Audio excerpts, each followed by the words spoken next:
ఓం సాయిరామ్. బాబా భక్తులందరికీ కూడా నమస్కారం అండి. అందరూ కూడా సుఖంగా సంతోషంగా ఎప్పుడూ కూడా ఆనందంగా ఉండాలి అని చెప్పి ఆ బాబాగారి తరపున నేను కూడా మనస్ఫూర్తిగా కోరుకుంటున్నాను. ఈరోజు బాబాగారు అందించే సందేశం ఏంటి అంటే కనుక, తల్లి ఈ గురువారం నేను ఉన్నాను అని నీకు సాక్ష్యాన్ని చూపిస్తా, నమ్మకంతో నా విభూదిని తాకి అదృష్టాన్ని పెంచుకో అమ్మా అని చెప్పి ఏదో తెలియని సందేశాన్ని బాబాగారు ఈరోజు మనకి అందించడానికి మన ముందుకు వచ్చారండి. మరి ఆ మాటలేందో స్వయంగా బాబాగారి మాటల్లోనే తెలుసుకుందాం. దానికంటే ముందు ఎవరికైతే బాబాగారి మీద నమ్మకం ఉంటుందో వారు ఈ వీడియోకి ఒక చిన్న లైక్ని ఇచ్చి వీడియోని వినడం స్టార్ట్ చేయండి. కింద కామెంట్ సెక్షన్లో ఓం సాయిరామ్ అని చెప్పి టైప్ చేయడం మాత్రం మర్చిపోవద్దు. ఇక చాలామంది కూడా గురువుగారు గురించి అడుగుతున్నారండి. ఈ గురువుగారు మన గురువుగారే. ఎందుకు నేను పదే పదే ఈ గురువుగారి గురించి చెప్తున్నాను అంటే కనుక, మా జీవితాలలో, మా స్నేహితుల జీవితాలలో, మా బంధువుల జీవితాలలో ఎన్నో క్లిష్టమైన సమస్యల నుంచి బయటపడవేసి ఈ రోజున మేము ఆనందంగా ఉండడానికి కారణమయ్యారు ఈ గురువుగారు. శ్రీ షిరిడి సాయిబాబా ఆశీస్సులతో జ్యోతిష్యం చెప్పబడును. గురూజీ శివరామరాజు గారు. Phone number 9959422552.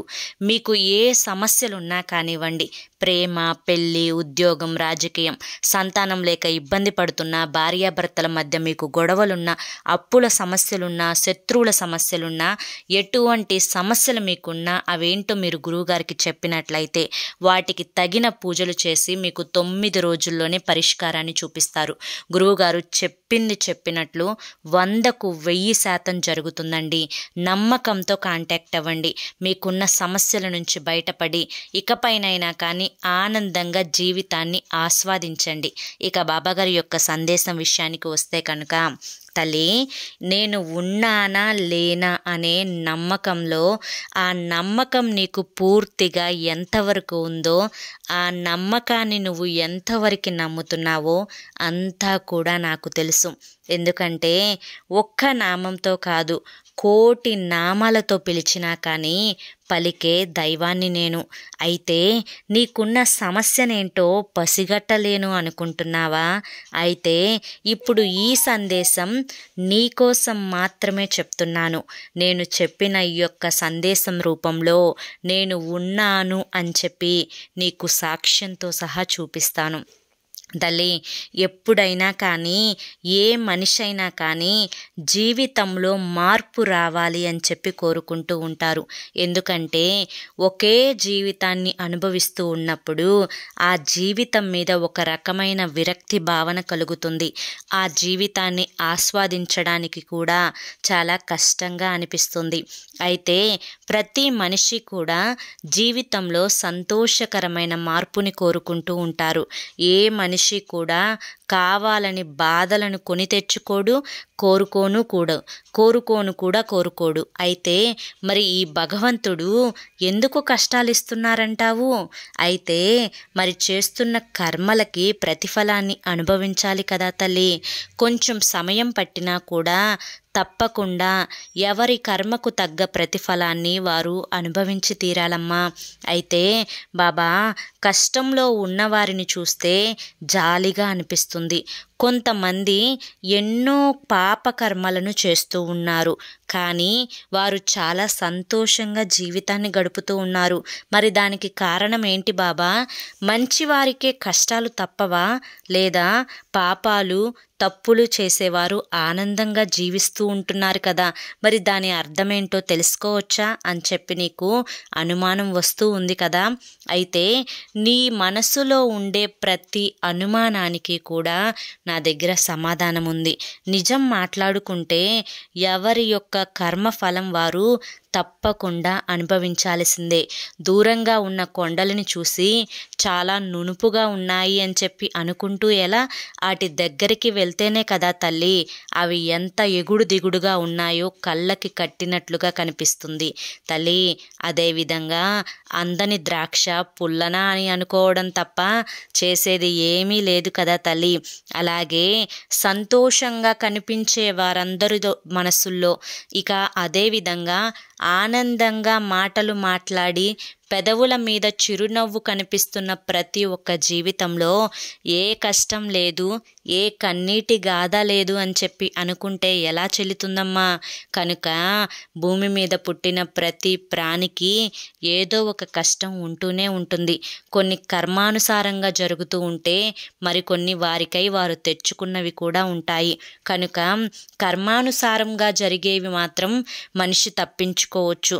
వారికై వారు తెచ్చుకునే కర్మల నుంచి మాత్రం మనిషి ఎప్పటికప్పుడు తెలుసుకుంటూ ఉంటే అవి దరిచేరకుండా కూడా చేసుకోవచ్చు. ఏదైనా కూడా మీ చేతుల్లోనే ఉంది కదా తల్లి, మరి నింద ఎందుకు నా మీద వేస్తున్నారు? ప్రతి మనిషికి కూడా ఆశ ఉంటుంది. ఆ ఆశను నెరవేర్చుకోవడం కోసం కొంతమంది సరైన దారిలో వెళ్తూ ఉంటారు, మరి కొంతమంది తప్పుడు దారిలో అడుగు వేస్తూ ఉంటారు. తప్పుడు దారిలో అడుగు వేసిన వారికి ఆశ అనేది కొంచెం త్వరగా తీరుతుంది, కానీ దాని వల్ల వచ్చే కర్మ ఫలితం మాత్రం చాలా దెబ్బతీస్తుంది.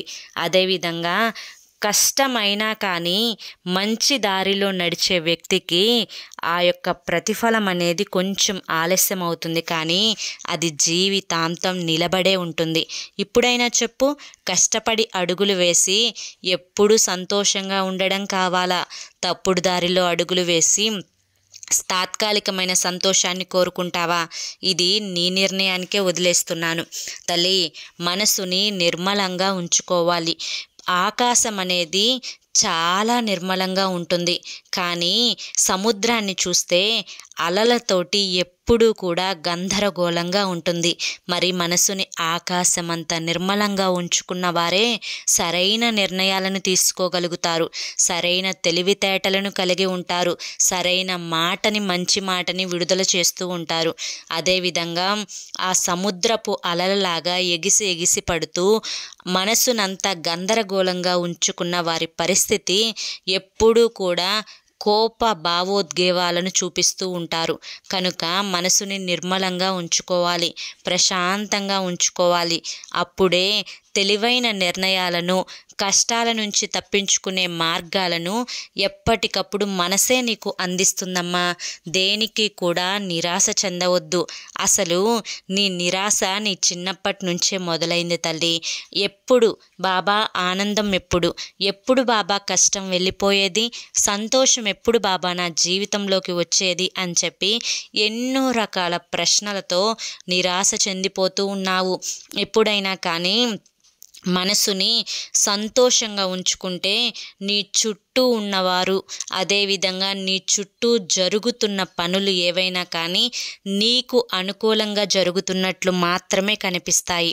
ఎప్పుడైతే మనసుని గందరగోళంగా ఉంచుకుంటావో నీ చుట్టూ ఉన్న పరిస్థితులు కూడా నీకు అనుకూలంగా కాకుండా గందరగోళంగా కనిపిస్తూ ఉంటాయి. మొదట నీ బాధ నీ భర్త దగ్గర మొదలైంది. భర్త యొక్క సంపాదన సరిపోవడం లేదు అని చెప్పి, అదేవిధంగా భర్త నువ్వు చెప్పినట్లుగా వినడు అని చెప్పి, తనకి నచ్చినట్లుగానే నడుచుకుంటాడు అని చెప్పి, అంతకు నాన్నెందుకు పెళ్లి చేసుకోవడం అని చెప్పి, ఇలా ఎన్నో రకాల ప్రశ్నలు. తల్లి, ఒక మాట చెప్తాను, జాగ్రత్తగా విను. నువ్వు ఈ భూమి మీదకి ఏ ఆశలతో వచ్చావో, ఏ కార్యాలు నెరవేర్చుకోవడానికి వచ్చావో అవన్నీ పక్కన పెడితే కాసేపు నువ్వు నేను మాట్లాడుకుందాం. నువ్వేమంటావు తల్లి? నా జీవితం నా ఇష్టం, నాకు నచ్చినట్లుగా బ్రతకాలి, నాకు నచ్చిన పని చేసుకుంటూ పోవాలి, నాకు నచ్చిన వారితో మాట్లాడుకుంటూ ఉండాలి, నాకు నచ్చని వారితో దూరంగా ఉండాలి కదా. మరి నీ భర్త కూడా అలాగే ఈ భూమి మీదకి వచ్చారు, అవును కదమ్మా. మరి తన జీవితం తన ఇష్టం కదా. మరి నీ యొక్క కంట్రోల్లో పెట్టుకోవాలని ఎందుకు అనుకుంటున్నావు? తనకు నచ్చిన పనులు తను చేసుకుంటాడు, తనకి నచ్చిన జీవితాన్ని తను అనుభవిస్తాడు. నీ యొక్క ఆంక్షలు నీ భర్త మీద ఎంతవరకు సరైనవి? అయితే ఇక్కడ నన్ను ఒక ప్రశ్న అడుగుతున్నావు కదా బాబా, అతనికి నాకు పెళ్ళయింది, మాకు బిడ్డలు ఉన్నారు, ఎవరికి నచ్చిన జీవితాలు వారు గడుపుతూ ఉంటే బిడ్డల భవిష్యత్తు ఏం కావాలి, నలుగురిలో మా విలువ ఏం కావాలి, మా కుటుంబం పరిస్థితి ఏం కావాలి? ఇలా తన ఇష్టానికి తనని వదిలేస్తే తను మంచేంటో చెడేంటో తెలియకుండా తప్పుడు దారిలో వెళుతూ ఉన్నాడు. ఏది సరైనదో కూడా తనకి అర్థం కావడం లేదు. మరి నేను బిడ్డల దగ్గర బాధ్యతగా ఉంటున్నాను బాబా, తనని బాధ్యతగా మార్చడంలో తప్పేముంది అని చెప్పి అంటావు కదా. అయితే ఏ మాత్రం తప్పు లేదు తల్లి. నీ ఆలోచన చాలా సరైనది. నీ బిడ్డల భవిష్యత్తు కోసం నువ్వు ఆలోచించే ప్రతి ఆలోచన కూడా చాలా స్వచ్ఛమైనది. కాకపోతే నీ భర్త నీ మాట వినడం లేదు. ఎంతవరకు వినేలా ప్రయత్నం చేసుకుంటావు? దీనివల్ల గొడవలు, ఇంట్లో మనశ్శాంతి కోల్పోవడం, పిల్లలకి టెన్షన్ రావడం, ఇవన్నీ కూడా జరుగుతూ ఉన్నాయి కదా తల్లి. అందుకే చెప్తున్నాను, ఎవరి దారిన వారిని వదిలేస్తేనే జీవితం ప్రశాంతంగా నడుస్తుంది. తెలుసుకునే సమయం చాలా తొందరలోనే ఉంది. అతనికి అన్నీ కూడా అంతుపడతాయి. పదే పదే నువ్వు చెప్పడం వల్ల తన యొక్క నడకను ఇంకాస్త తీవ్రంగా వేసే అవకాశం ఉంది. కనుక అతన్ని అక్కడితో వదిలిపెట్టు. అంటే పూర్తిగా వదిలించుకోమని కాదు, నీ యొక్క మాటల తాకిడిని అతనితో వదిలిపెట్టు అని చెప్పి చెప్తున్నాను. జరిగేదంతా కూడా నేను చూసుకుంటాను అని చెప్పి చెప్తున్నాను. బిడ్డల భవిష్యత్తు గురించి ఆలోచించమని చెప్తున్నాను.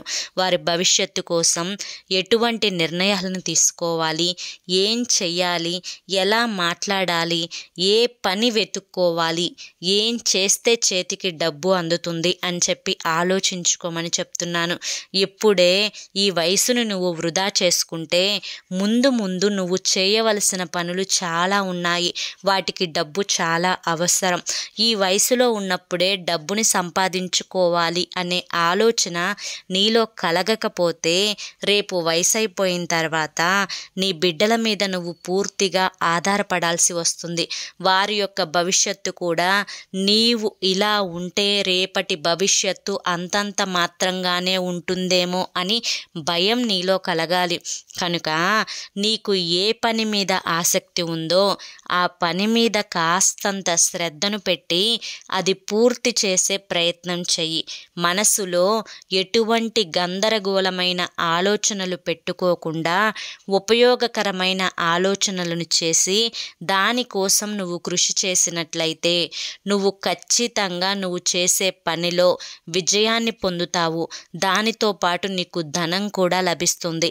ఆ ధనాన్ని నీ బిడ్డల భవిష్యత్తుకు ఉపయోగిస్తే రేపు నీ భవిష్యత్తు, నీ బిడ్డల భవిష్యత్తు చాలా ఆనందదాయకంగా ఉంటుంది అని చెప్పి చెప్తున్నా.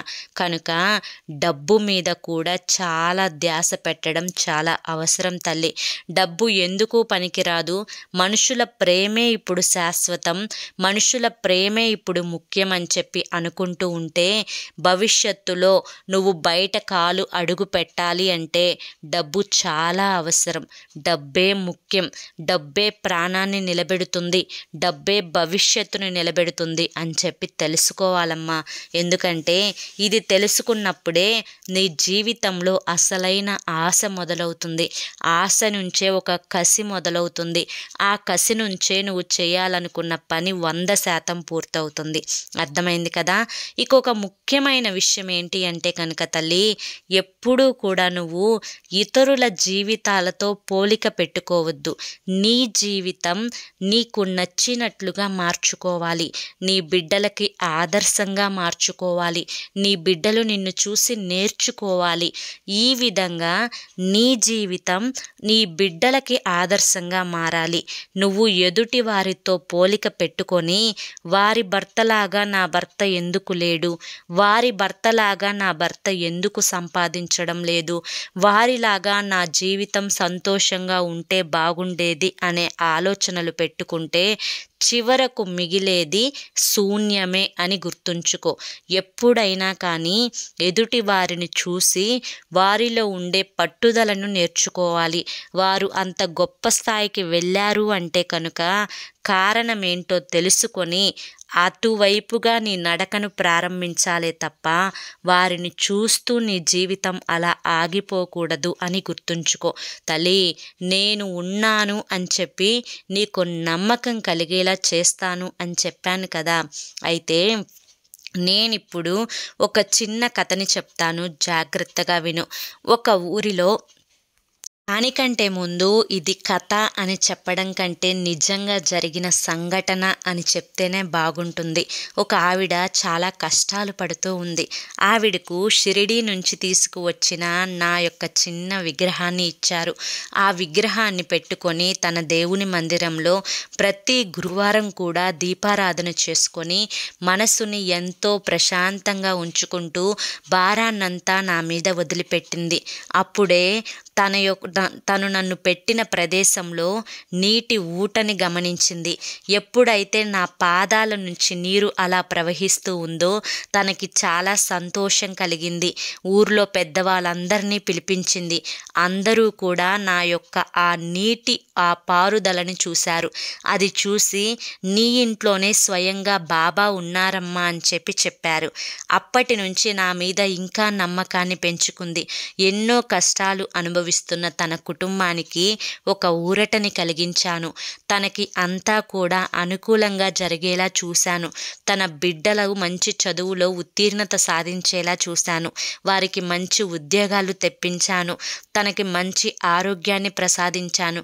అప్పటి నుంచి నన్ను నమ్మడం ఇంకా ఎక్కువగా మొదలుపెట్టింది. తన జీవితానికి నేను అండగా ఉన్నాను అని చెప్పి నమ్మింది. ఇకపై తాను చాలా సంతోషంగా జీవితాన్ని గడిపింది. అలా ఒకటి కాదు తల్లి, నా యొక్క విగ్రహం నుంచి విభూదిని పుట్టించాను. అదేవిధంగా నా యొక్క గుడిలో ఎన్నో అదృశ్య రూపాలలో, ఎన్నో మారు వేషాలలో నా భక్తులకి నేను ఎప్పటికప్పుడు దర్శనమిస్తూనే ఉన్నాను. తల్లి, ఇన్ని చేసిన నేను ఉన్నాను అని చెప్పి నిరూపించడానికి ఇంకా ఎన్ని సాక్ష్యాలు చూపించాలి తల్లి? కనుక ఏ మాత్రం కూడా నువ్వు అధైర్యపడవద్దు. అన్నింటికీ కూడా ఈ బాబానే ఉన్నారు అని చెప్పి నువ్వు నమ్మితే చాలు తల్లి. సర్వం నేను చూసుకుంటాను. ఏ మనిషి అయినా కానీ తన యొక్క జీవితంలో ఒక అత్యున్నతమైన స్థాయికి చేరడానికి ఎన్నో కష్టాలని అనుభవిస్తాడు. ఆ కష్టాల వెనుక తన యొక్క ఆశ ఉంటుంది, తన యొక్క బాధ ఉంటుంది, తన యొక్క కన్నీరు ఉంటుంది, ఎంతోమంది వారి యొక్క ఆశలు ఉంటాయి.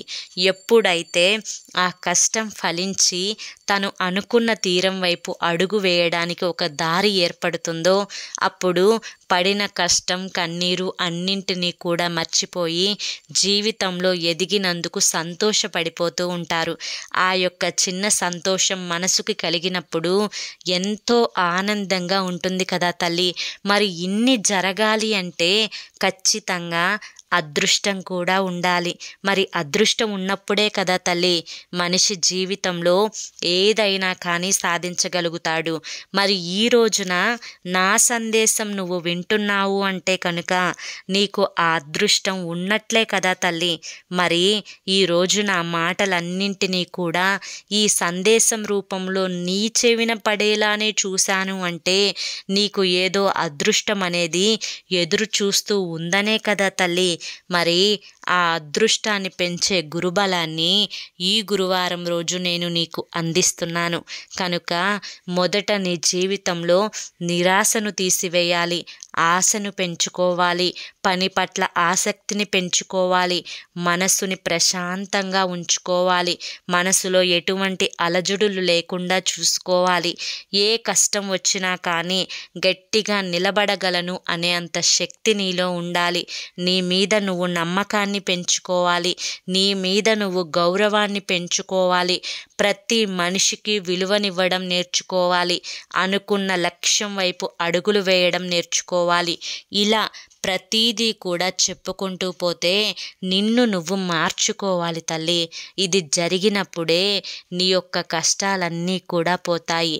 నువ్వు ఎప్పుడూ కూడా పాజిటివ్గానే ఆలోచిస్తే ఏ నెగిటివిటీ శక్తి అనేది నీ దరి కూడా చేరదు, నీ గుమ్మాన్ని కూడా తాకదు అని చెప్పి గుర్తుంచుకో.